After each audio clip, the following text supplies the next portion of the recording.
আদর্শ সমাজ গঠনে যুব সমাজের ভূমিকা। আল্লাহু আকবার। আসলে মানুষের সবথেকে উত্তম বয়স হলো তার যুব বয়স। খায়রুল উমুরি আওসাতুহা, সর্বোত্তম বয়স। রাসূলুল্লাহ বলেছেন সাল্লাল্লাহু ওয়া সাল্লাম আলাইহি, আল্লাহ নবী বলেছেন ইগতানিম খামসান ক্বাবলা খামসিন, পাঁচটা জিনিসের পূর্বে তোমরা পাঁচটা জিনিসকে মূল্যায়ন করো। শাবাবাকা ক্বাবলা হারামিক, তোমার বার্ধক্য আসার আগে তোমার যৌবনকে তুমি মূল্য দাও, তোমার যৌবনকে তুমি মূল্য দাও। আল্লাহ তাআলা একজন পয়গম্বরকে নবুয়ত দেন নাই তার যুবক বয়স ছাড়া।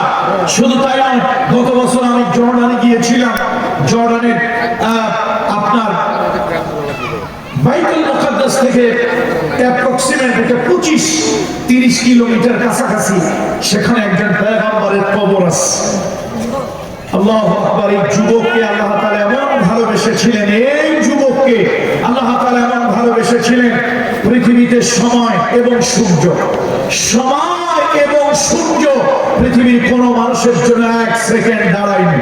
আমরা ইন্টারে একটা কবিতা পড়েছিলাম, time you old gipsy man will you not stay, put up your craft just for one day। সময় তুমি বৃদ্ধ যাযাবর, একটু দাঁড়াও, একটু দাঁড়াও, একটা সময় একটু দিনের জন্য দাঁড়াও। সময় বলেছিল দাঁড়ানোর সময় আবার নাই। এই জন্য ছোটবেলায় 6-7-এ পড়তে, তখন স্কুলে মাদ্রাসায় আমরা পড়েছি time and time wait for, সময় এবং স্রোত কারোর জন্য অপেক্ষা করে না। সহিহ বুখারীর হাদিস, সহিহ মুসলিমের হাদিস, রাসূলুল্লাহ সাল্লাল্লাহু আলাইহি ওয়াসাল্লাম বলেছেন পৃথিবীতে সময় এবং সূর্য একজন যুবকের জন্য আল্লাহ তাআলা থামিয়ে দিয়েছিলেন। কোন নবীর জন্য, কোন ওলির জন্য, কোন পীরের জন্য, কোন বুজুর্গের জন্য আল্লাহ তাআলা মহাকালের সময়কে, আল্লাহ তাআলা সৃষ্টি সূর্যকে একটা সেকেন্ড আল্লাহ তাআলা দাঁড় করাননি। শুধুমাত্র একজন যুবককে আল্লাহ তাআলা তার জন্য সময়ের গতি, সূর্যের গতিকে আল্লাহ তাআলা থামিয়ে দিয়েছিলেন। সেই যুবকের নাম হলো ইউশা বিন নূন আলাইহিস সালাম। আর একটু সহজ করে আপনারা বুঝে যাবেন, আর একটু সহজ ভাবে যদি বলি আপনারা সবাই চিনবেন। পয়গম্বর মুসা আলাইহিস সালামের দোয়ায় আল্লাহ তাআলা দুজন লোককে নবুয়ত দিয়েছে। একজন হলো তার ভাই হারুন আলাইহিস সালাম। আল্লাহ তাআলা কয় যাও ফিরআউনের কাছে দাওয়াত নিয়ে যাও, তবে একটু আস্তা ঠান্ডা মাথায় করিও, ভালো আচার ব্যবহার দিয়ে করিও। মুসা আলাইহিস সালামকে আল্লাহ, আপনি আমার রাগ বোঝেন না, আমার যে মেজাজটা আপনি জানেন না, উল্টা পাল্টা কথা বললেই তো আমার মেজাজ গরম হয়ে যাবে। আল্লাহ কা না মুসা, ঠান্ডা মাথায় দিনের দাওয়াত ঠান্ডা মাথায় সুন্দর ভাষায় হয়। তো আল্লাহ উল্টা পাল্টা কথা বললে তো আমার মেজাজ ঠিক রাখতে পারি না, আর আমার যদি রাগ ওঠে কথা তো অনেক গো গো করে বলি, কথাও বলতে পারি না। তাহলে একটা কাজ করেন, আমার ভাই হারুন, ওর তো মাথা টাথা মেজাজ ঠান্ডা আছে, সে দাওয়াত দেবে, আমি পাশে বসে বসে জিকির করবো। আল্লাহকে যাও তার নবী বানায় দিলাম। দুজনে মিলে ফেরাউনকে গেল দিনে দাওয়াত দিতে। আবার মুসা আলাইহিস সালাম খিজির আলাইহিস সালামের সঙ্গে দেখা করবেন। কয় আল্লাহ, রাস্তায় চলতে গেলে একা বোকা শোনা, আমি কি একাই যাব? আল্লাহ কেন একা যাওয়া দরকার নেই, তুমি যদি চাও কাউকে নিয়ে যাও। তো আমার একটা খাদেম খোদ্দাম হইলেই তো ভালো হয়। খাদেম একটা যুবক নিয়ে তিনি রওনা হলেন। এই যুবক হলো ইউশা বিন নূন। বাইতুল মুকাদ্দাস জালিমদের হাত থেকে যখন তিনি উদ্ধার করার জন্য এক ঝাঁক তরুণ যুবক নিয়ে তিনি যখন জিহাদে যাচ্ছিলেন, দিনটা ছিল ইয়াউমুল জুমআ। এই যে এখন আমরা বয়ান করতেছি, এরকম একটা সময় ইহুদির বাচ্চারা তারা চিন্তা করলো, আরে ঈমানের শক্তির কাছে তো অস্ত্রের শক্তি কাজ হয় না, ঈমানের শক্তির কাছে কোন ধরনের শক্তি কাজ হয় না। তারা চিন্তা করলো আগামীকাল হলো ইয়াউমুস সাbt, আগামীকালকে কি বার? শনিবার। যদি কোনো মতে যুদ্ধটা একটু টেনে টেনে রাবারের মতো বালায় টালায় একটু প্রলম্বিত করে, বিলম্বিত করে যুদ্ধটা যদি একটু সূর্যডোবা পর্যন্ত নেওয়া যায়, তো আরবিতে চন্দ্র মাসে চন্দ্র হিসাবে, আরবির হিসাবে বেলা ডুবলেই তো নতুন দিন, নাকি? বেলা ডুবলেই নতুন দিন। সুতরাং ইয়াউমুস সাbt, শনিবার শুরু হলো। শনিবারে কোনো মারামারি, কাটাকাটি, কিলাকিলি, যুদ্ধ বিগ্রহ নাই। সুতরাং মাশাআল্লাহ আগামীকালকে সারাদিন আমরা শক্তি সঞ্চয় করব, তারপরে দিন একটা ফাইনাল খেলা দেবে। কিন্তু আল্লাহর কুদরত, ইউশা বিন নূন এই যুবক আল্লাহর কাছে ফরিয়াদ করলেন, বারে ইলাহি, আমাদের মুজাহিদদের ভিতরে ঈমানের কুওয়াত এসেছে। মুসলমান কখনো, ঈমানদার কখনো অস্ত্রের বলে বলিয়ান হয় না, শক্তির বলে বলিয়ান হয় না, ঈমানদার বলিয়ান হয় তার ঈমানের বলে। জোরে বলুন ঠিক।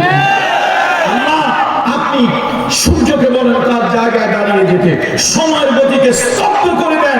আজকে বাইতুল মুকাদ্দাস পুনরুদ্ধার না করা পর্যন্ত এই সূর্য জানি ডুবে না।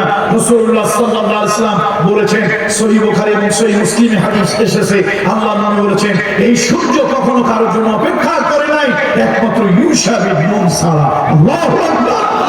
সুতরাং যুবকেরা, আপনার জন্য আল্লাহ সূর্যের গতি থামিয়ে দিয়েছে।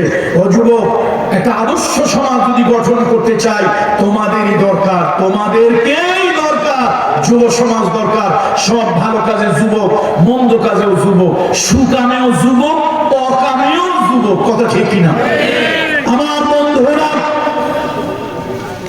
বড় মানুষ যা না পারে, যুবক সম্প্রদায় তার থেকে অনেক বেশি কিছু করা সম্ভব। দেখেন ইব্রাহিম খলিলুল্লাহ আলাইহিস সালাম, তিনি টগবগে তরুণ যুবক, একটা সমাজ পাল্টানোর জন্য, একটা জাতি পাল্টানোর জন্য তিনি চেষ্টা করলেন। ইব্রাহিম খলিলুল্লাহ সবাই থেকে বলো, ইব্রাহিম চলো আমরা একটু মেলায় যাই।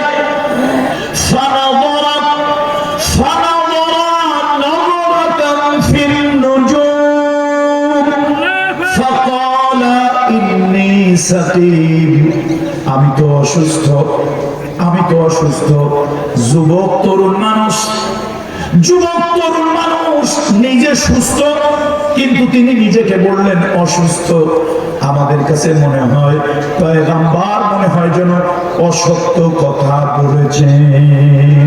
দুনিয়ার কোন নাস্তিক মুর্তা আল্লাহর পয়গম্বরের চরিত্রে যেন কলঙ্ক দিতে না পারে। তিনি সুস্থ মানুষ, কেন বলেন অসুস্থ? দেখেন আল্লাহ তাআলা তার ব্যাপারে কথা বলতে গিয়ে বললেন, ওয়াযকুর ফিল কিতাবি ইব্রাহিম ইন্নাহু কানা সিদ্দীকান নাবিয়্যা। এই শোনো, আমার ইব্রাহিম সুস্থ মানুষ, কিন্তু তিনি নিজের অসুস্থ বলেছে। খবরদার, আমার পয়গম্বরের দিকে আঙ্গুল তুলবে না। আমার পয়গম্বর সত্যবাদী, তিনি ব্যক্তি সুস্থ, নিজের কি বলছেন তিনি, আর আল্লাহ কয় তিনি সত্যবাদী। দেখছেন নি কারবার? কথা কি বোধহয় ব্যাস বোঝেন নাই? মানুষটা তিনি সুস্থ বললেন, তিনি আল্লাহ কয় তিনি সত্যবাদী। সত্য কথা বলছে কি? কাজটা কথাটা কেমন হইল না? আসলে ব্যাপার হলো, পয়গম্বর হলো জাতির অভিভাবক, গার্ডিয়ান। জাতি যদি শিরকের ভিতরে থাকে, জাতি যদি জুলমের ভিতরে থাকে, জাতি যদি পাপাচার অনাচারের ভিতরে থাকে, জাতি যদি অন্যায়ের ভিতরে নিমজ্জিত থাকে, ওই জাতির অভিভাবক পয়গম্বরেরা কখনোই মানসিকভাবে সুস্থ থাকতে পারে না। মানসিকভাবে সুস্থ থাকতে, এই জন্য আল্লাহ বলেছেন, আল্লাহর কথাই সত্য। আল্লাহ কয় আমার পয়গম্বর শারীরিক সুস্থ হলেও আমি আল্লাহ সাক্ষ্য দিচ্ছি, ইন্নাহু কানা সিদ্দীকান নাবিয়্যা, তিনি আমার সত্যবাদী নবী। আসলে তিনি জাতি, দেশ, এই জুলুম, এই জালিমবাজ সরকার, এই স্বৈরাচারী সরকার, এই সরকার জুলুমের যে রাজত্ব কায়েম করেছে, মানসিকভাবে আমার ইব্রাহিম সুস্থ নয়। ইব্রাহিম সত্য কথাই বলেছে। এখন ইব্রাহিম খলিলুল্লাহ মূর্তির ঘরে গিয়ে যা করাটা তো করছে, আপনারা জানেন, নতুন করে বলা দরকার নাই। লোকজন চলে গেছে গোয়েন্দাদের কাছে, গোয়েন্দারা আমাদের মাথায় কিছু ধরে, তো কি করতে হবে? আমাদের খোদা নমরুদের কাছে যাও। আচ্ছা, নমরুদ কি খোদা না হুদা? একদম খালি এমটি ভেসেল, সাউন্ড মার্কস, একদম খালি ধকর ধকর বাজে। এখন ফেরাউন কয় চলো, নমরুদ কয় চলো যাই। যারা নমরুদ ফেরাউন, ওদের কি বুদ্ধি টুদ্ধি আছে না নাই? বুদ্ধি নাই। আর বুদ্ধি না থাকলে আপনি আমার মতো পীরজাদাকে যদি আপনি ইলেকশনে দাঁড়া করান, আমি তো বুঝবো না দিনের ভোট কেমনে রাত্রে করতে হয়। 3 বছর 4 বছর আগে মারা গেছে, কেমনে টুপ করে কবরের থেকে উঠে কারোর সাথে দেখা সাক্ষাৎ না করে ভোটটা দিয়ে আবার টুপ করে কবরে চলে যায়। এই বুদ্ধি কি আমার মাথায় লাগবে? দেশ রাষ্ট্র চালাইতে গেলে শয়তানদের কিছু বুদ্ধি টুদ্ধি লাগে। এখন সবাই গেছে নমরুদের কাছে, কয় এই রহস্য উদ্ঘাটন আমাদের খোদাই একমাত্র করতে পারবে। নমরুদ আসছে, এসে দেবালয় উপাসনালয় ঢুকে দেখে সব উলট পালট। নমরুদের মাথার মধ্যে ঢুকলো, আছে কোনো পাগল ঢুকলো কিনা, তো পায়খানা প্রস্রাব করবে। পাগল ঢুকলে পাগলেরও ক্ষুধা লাগে। দেখে ভোগ প্রসাদ কোনো কিছুই প্রসাদ কোনো কিছু খায় নাই, পায়খানা প্রস্রাব করে নাই। নমরুদের মাথার মধ্যে এটা শক্তভাবে ধরলো, সে ডিটারমাইন্ড হলো এই ঘরে কোনো পাগল ঢোকে নাই। এই ঘরে কে ঢোকে নাই? এরপর নমরুদের চিন্তা, দেখি তাহলে কোনো চোর ডাকাত ঢুকলো কিনা। দামি দামি যত অলংকার, অর্নামেন্টস, স্বর্ণের, রূপার, ডায়মন্ডের যত অলংকার ছিল দেবতার গায়ে লাগানো, এই সব খোঁজো, খুঁজে দেখে একটা অলংকার হারানো যায় না। তাহলে যদি চোর ডাকাত ঢুকতো, অলংকার সব গাঁটটি বেঁধে, বস্তা বেঁধে সব নিয়ে চলে যেত, তাহলে কে ঢোকে নাই ঘরে? পাগল ঢোকে নাই। পাগল ঢুকলে প্রস্রাব পায়খানা করতো, পাগলেরও ক্ষুধা আছে, যত ভোগ আছে, প্রসাদ আছে, সব খাবার খেয়ে ফেলতো, পাগল ঢোকে নাই। আবার চোর ডাকাতও ঢোকে নাই, তাহলে ঢুকলো কে? ঢুকলো কে? নমরুদ চিন্তা করলো, যেই ঢুকুক সে একটা মেসেজ দিছে, আমাদের এই খোদা দুর্বল, আমাদের এই খোদা দুর্বল। সমাজ পরিবর্তনের চিন্তা এইটা বুড়া মানুষের মাথায় ঢোকে না। লোকটা একটা যুবক। লোকটাকে আপনারা আমার তালে তালে যে করে তাল দিয়ে না, এটা কোরআনের পক্ষের দলিল হলো কোরআন। তালে তালে তাল দিয়ে না আপনারা, কোরআন আমার পক্ষে দলিল। এবার নমরুদ তাদের সামনে এসে বলল, আমার জাতির এই সমাজ ভাঙতে হবে, নতুন সমাজ গড়তে হবে। এই দেবতার সমাজ আর চলবে না, একটা আদর্শিক সমাজ, তাওহীদের সমাজ চলবে। এই ব্যাপারে কোন যুবকদেরকে কথা বলতে তোমরা শোনো কিনা? কোরআন শরীফ সাক্ষী দেবে, ক্বালু সামি'না ফাতান ইয়াযকুরুহুম ইউকালু লাহু ইব্রাহিম। আল্লাহু আকবার। তারা একবার চিৎকার করে উঠল, এই নমরুদ, তোমার কথা সঠিক, একজন যুবক আছে, এই সমাজ পাল্টাতে চায়, এই রাষ্ট্র পাল্টাতে চায়, এই তাগুত জালিম পাল্টাতে চায়। একটা লোক আছে, ইউকালু লাহু ইব্রাহিম, তার নাম হলো ইব্রাহিম। তাহলে যুবকের নাম কি? সামি'না ফাতান ইয়াযকুরুহু ইউকালু লাহু ইব্রাহিম। তাহলে বোঝা গেল আন্দোলন বুড়া মানুষ না, যুবকেরা করে। দেখেন না, এই দুনিয়ায় যত বড় বড় জালিম যারা, এই জালিমদের পতন আল্লাহ তত দুর্বল জিনিস দিয়ে করেছে। দুনিয়ার 4 জন স্বৈরাচারীর একজন তাফসীরে জালালাইনের সরা হলো কামালাইন। কামালাইনের ভিতরে বলা হয়েছে পৃথিবীর 4 জন দুর্দণ্ড প্রতাপের বাদশা, একজন হলো নমরুদ ইবনে কেনান। সেই নমরুদকে আল্লাহ তাআলা আকাশ থেকে কোনো ফেরেশতা দিয়ে সাহায্য করে নাই। আল্লাহর সৃষ্টির ভিতরে সবথেকে দুর্বল হলো মশা। মশা দিয়ে আল্লাহ ঠান্ডা করছে। উগান্ডা নামক একটা দেশ, বাংলাদেশ না, বাংলাদেশ না, উগান্ডা, সেই দেশে এক স্বৈরাচারী লেডি ফেরাউন ছিল। কোন ফেরাউন? এই লেডি ফেরাউনের 15.5 বছর কেউ সাহায্য করতে পারে না। দেখেন জুলুমের মাত্রা, জালিমের জুলুমের মাত্রা যখন বেড়ে যায়, আল্লাহ তাআলা কত বড় বড় রাজনৈতিক দল চেষ্টা করলো, কাজ হইল না। শেষ পর্যন্ত কুমিল্লা ভাষা কি লেদা লেদা গুড়া গুড়া ফোলা পায়, এমন ধাওয়া দিছে, এক ধাওয়ায় চলে গেছে শ্বশুর বাড়ি। পালানোর জন্য সময় পেয়েছিল কয় মিনিট? only 45 minutes। চিন্তা করছে এই যুবকদের নিয়ে কাজ হয়। এই যুবকেরা আসো, তোমরা আমার পরিবার টুকু, আমরা একটা ভালো আদর্শিক সমাজ গঠন করতে চাই, যে সমাজটা ইয়াবা মুক্ত, বাবা মুক্ত, যৌতুক মুক্ত, অপরাধ মুক্ত, খুন খারাপি মুক্ত, এরকম একটা আদর্শিক সমাজ, একটা কল্যাণ সমাজ গঠন করতে চাই। তাদেরকে দিয়ে সম্ভব? তাদেরকে দিয়ে সম্ভব? এই যুব সমাজ আমাদের লাগবে। তার কারণ ভালো কাজের যুবক, ভালো কাজের যুবক, আবার খারাপ কাজেও কিন্তু যুবকেরাই থাকে। সুতরাং আসুন, এই সমাজ আমরা ভেঙে একটা নতুন সমাজ করতে চাই। এই সমাজ পাল্টিয়ে আমরা একটা নতুন সমাজ গঠন করতে চাই। সেই সমাজে যুব সমাজ ভালো ভূমিকা রাখবে। আমি আমার যুবকদেরকে বলবো, যুবকেরা 5 ওয়াক্ত সালাত, 5 ওয়াক্ত সালাত আমাদেরকে আদায় করতে হবে। 5 ওয়াক্ত নামাজ ইহতিমামের সাথে পড়তে হবে। দ্বীনের কাজ ঠিক মতো আন্তরিকতার সাথে করতে হবে। রাসূলুল্লাহর হাদিস, এই হাদিসটা আমরা কম বেশি সবাই জানি। 7 শ্রেণীর মানুষকে আল্লাহ তাআলা, 7 শ্রেণীর মানুষকে আল্লাহ তাআলা আল্লাহর আরশের ছায়া তলে ছায়া দেবেন। আল্লাহর আরশের ছায়া তলে আল্লাহ তাআলা 7 শ্রেণীর মানুষকে ছায়া দেবে। যেদিন আল্লাহর আরশের ছায়া ছাড়া আর কোনো ছায়া থাকবে না, সেই আল্লাহর আরশের ছায়া তলে 7 শ্রেণীর লোকদেরকে আল্লাহ ছায়া দেবেন। তার মধ্যে অন্যতম এক শ্রেণী হলো যুবক। ওই যুবক, যে যুবক তার যৌবনকালটা ইবাদতে কাটিয়েছে, যে যুবক তার যৌবনকালটা কিসে কাটিয়েছে?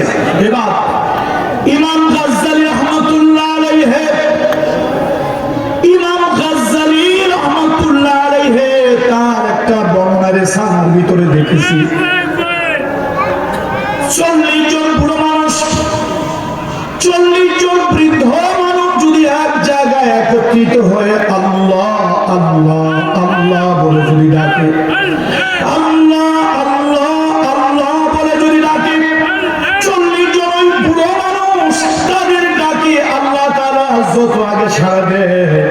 একজন যুবক যদি কোন কারণে আল্লাহ আল্লাহ বলে একটা ডাক দেয়, ওই ইমাম গাজ্জালী রাহমাতুল্লাহ আলাইহি তার রিসালার ভিতরে লেখেন, ওই 40 জন বুড়া মানুষের ডাকের জবাব দেওয়ার আগে আরশের মালিক আল্লাহ ওই যুবকের ডাকে সাড়া দিয়ে দেয়। এই জন্য যুবকদেরকে বলি, ও যুবক, এই সমাজ সুন্দর করতে হবে।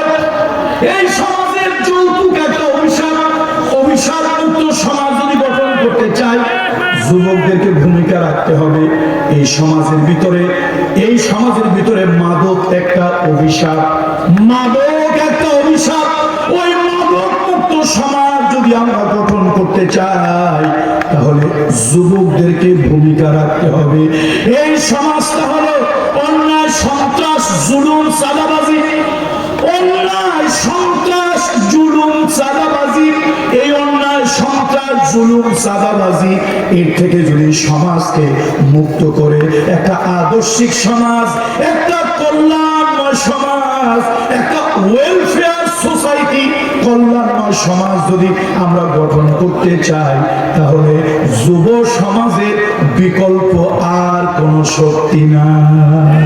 কথা ঠিক কিনা বলুন? এই জন্য আসো যুবক, এই দেশটা গঠন করার জন্য তোমাদেরকে ভূমিকা নিতে হবে।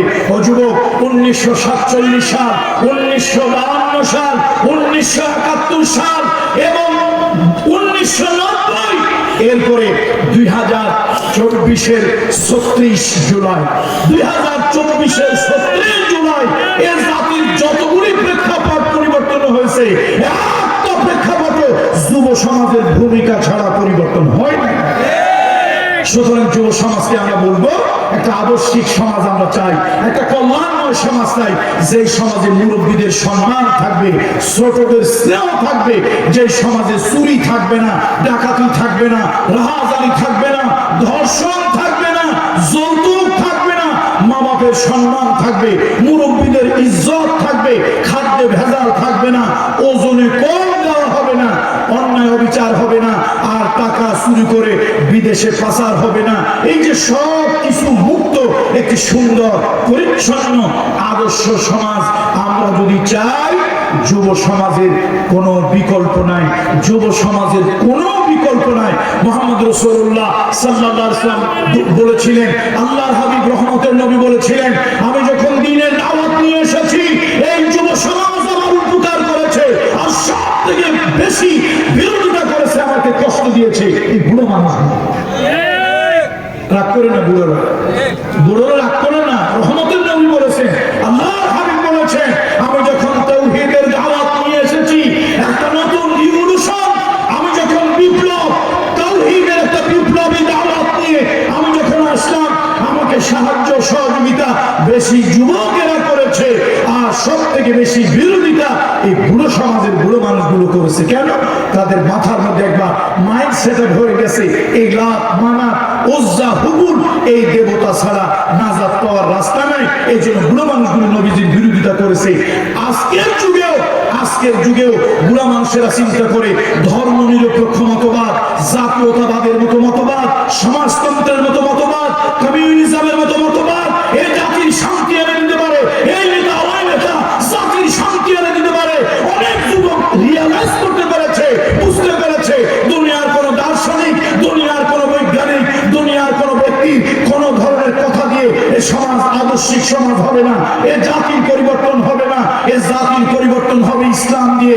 এই জন্য যুবকেরা দিন কায়েমের জন্য শাহাদাতের তামান্না নিয়ে এগিয়ে আসতেছে। কত ঠিক কিনা বল? এটা অনেক বুড়ো মানুষের কাছে খারাপ লাগতেছে, অনেক বুড়ো মানুষের কাছে খারাপ লাগতেছে। বাবাজিরা আসেন, আসুন একটা সুন্দর সমাজ বিনির্মাণ করি, একটা শোষণ মুক্ত সমাজ বিনির্মাণ করি, একটা সুদ মুক্ত সমাজ বিনির্মাণ করি, একটা অপরাধ মুক্ত সমাজ বিনির্মাণ করি। আর সেই সুন্দর সমাজে অগ্রণী ভূমিকা, নায়কের ভূমিকা, সেফা সালারের ভূমিকা পালন করবে যুব সমাজ। দেখেন মোহাম্মদ বিন কাসিম সিন্ধু বিজয় হলো, দেবিউল বন্দরে এসে মোহাম্মদ বিন কাসিম মাত্র 17 বছর, সেই 17 বছরের বালক বলল, এই জাহাজের নাবিকেরা জাহাজকে ডুবিয়ে দাও, জাহাজকে ডুবিয়ে দাও। কেন? যে জাহাজ যদি ঘাটে বাধা থাকে তোমাদের পলায়নের চিন্তা ভাবনা থাকবে। আমরা দিনের জন্য এসেছি, যদি আমরা মরে যাই শহীদ হব, আর যদি বেঁচে থাকি গাজীর মর্যাদা আমরা লাভ করব। সুতরাং মরলে শহীদ, বাঁচলে গাজী। আমরা সবাই দিনের জন্য লড়তে রাজি, আমরা লড়াই করব, হয় কালেমা দাওয়াত নিয়ে যাব, না হলে শাহাদাতের নজরানা দেব। সেই সিন্ধু বিজয়ী কারা হয়েছিল? বিজয়ী মুসলমানরা হয়েছে, মুসলমানরা বিজয়ী হয়েছে। সেই বিজয়ে মুসলমানরা যখন বিজয়ী হলো, বিজয়ীরা কি করে? উল্লাস করে। তারপরে যারা পরাজয় হয়েছে তাদের সুন্দরী মেয়ে ধরে নিয়ে আসে, তাদের গরু নিয়ে যায়, খাসি নিয়ে যায়, ছাগল নিয়ে যায়, তাদের ফল নিয়ে যায়। বিজয়ীরা এরকম করে। কিন্তু মুসলমানরা বিজয়ী হলো, কোন সনাতনী ধর্মের লোকদের সুন্দরী যুবতী নারীকে অপহরণ করলো না, ধর্ষণ করলো না, চুরি করে ক্যাম্পে নিয়ে গেল না, গরু ছাগল তাড়িয়ে তারা ক্যাম্পে নিয়ে জবা করে আনন্দ করে খেলো না, বরং অত্যন্ত সুন্দর আচরণ করলো, বাজারে বাজারে গিয়ে ব্যবসা শুরু করলো। এখন সনাতনী ধর্মের লোকদের মাথার মধ্যে ঢুকলো এই মানুষগুলি বিজয়ী হলো, অথচ বিজয়ীরা উল্লাস উন্মত্ততা দেখালো না, সুন্দরী নারী টানাটানি করলো না, নারীকে অপহরণ করে ধর্ষণ করলো না, তারা গরু ছাগল নিয়ে গেল না, হাঁস মুরগি নিয়ে গেল না, তারা বরং ব্যবসা এসে আমাদের সাথে কি সুন্দর আচরণ করলো। এই যদি হয় এদের আচরণ, না জানি এদের ধর্ম কত সুন্দর। এই যুবক মুজাহিদদের আচার আচরণ দেখে এই ভূখণ্ডের লোক ইসলামের প্রতি আকৃষ্ট হবে। বন্ধুরা আমার, সেই মোতার প্রান্তরে 1 লক্ষ রোমকদের